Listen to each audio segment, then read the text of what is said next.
sit down. What's he up to this time? I have no idea.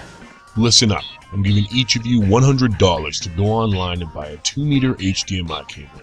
Don't fail me. Here's your money.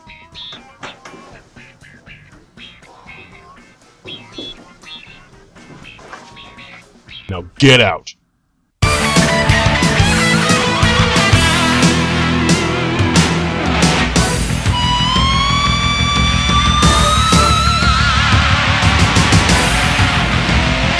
So what do you got for me? Alright, boss. I got you a gold-plated HDMI cable. Cost me $99.95 with 5 cents to spare.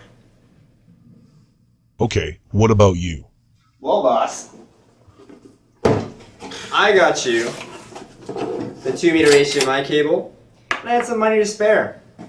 So I also picked up laptop accessory kits, an optical USB mouse, an HD card DVR, a spy camera pen, and a USB key.